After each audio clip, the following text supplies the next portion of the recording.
I am the son of Greek immigrants, and like I said, the opportunities that are given to me in this country have been tremendous. I'm not only the first person in my family to go to college, I'm the first person in my family to graduate high school, and let alone getting a PhD.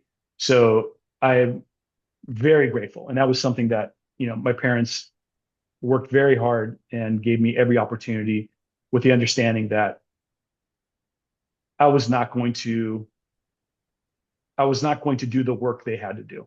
That they wanted something better for me, and like a lot of immigrant parents, they viewed a good education as the pathway to do that, right?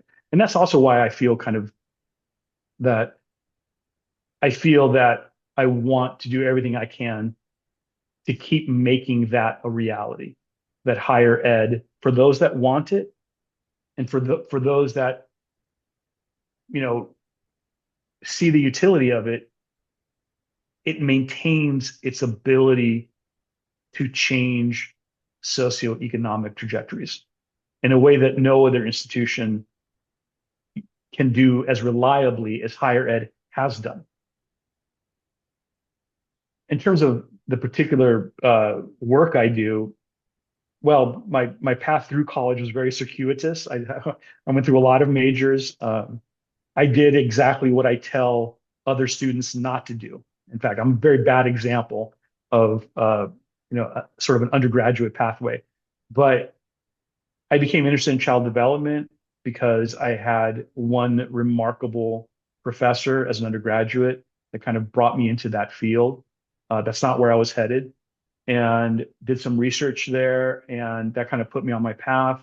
I did a lot of early work with, looking at immigrant families and issues of, intergenerational communication, looked at things like bilingualism, lots of things, and in particular with East Asian families, interestingly enough.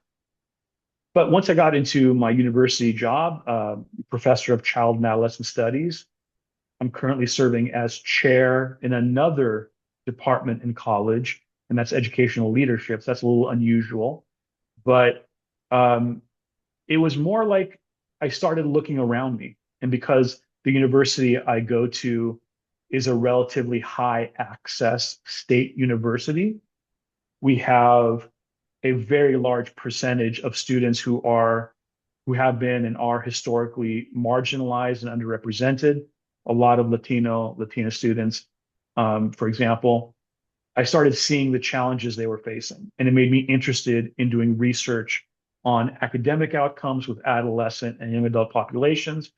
And I focused on a lot of the typical inequities that people like me have focused on historically, based on race, ethnicity, based on socioeconomic status, so looking at low income families versus higher income families.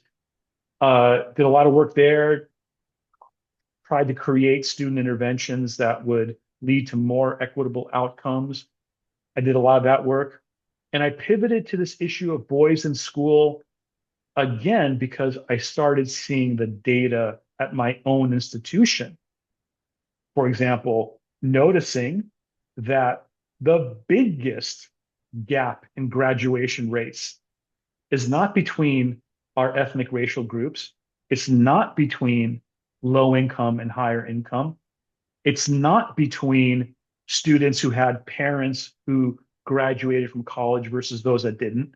The single biggest gap in graduation rates was between our male and female students.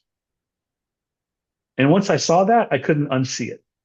And so I started looking up the research on that. I started communicating with other scholars that were identifying this as a growing problem.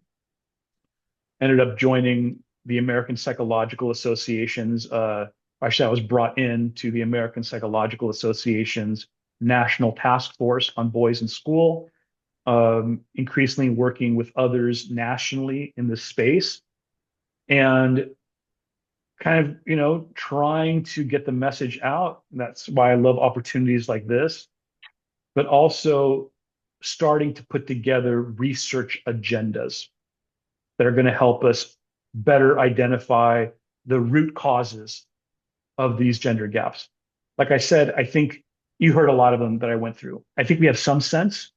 some of these seem like reasonable explanations, but very often when we do the actual research, we're surprised by what we actually find. And so I think that's the next big step. We have to do more research. Then we'll work from there to figure out what the best interventions would be.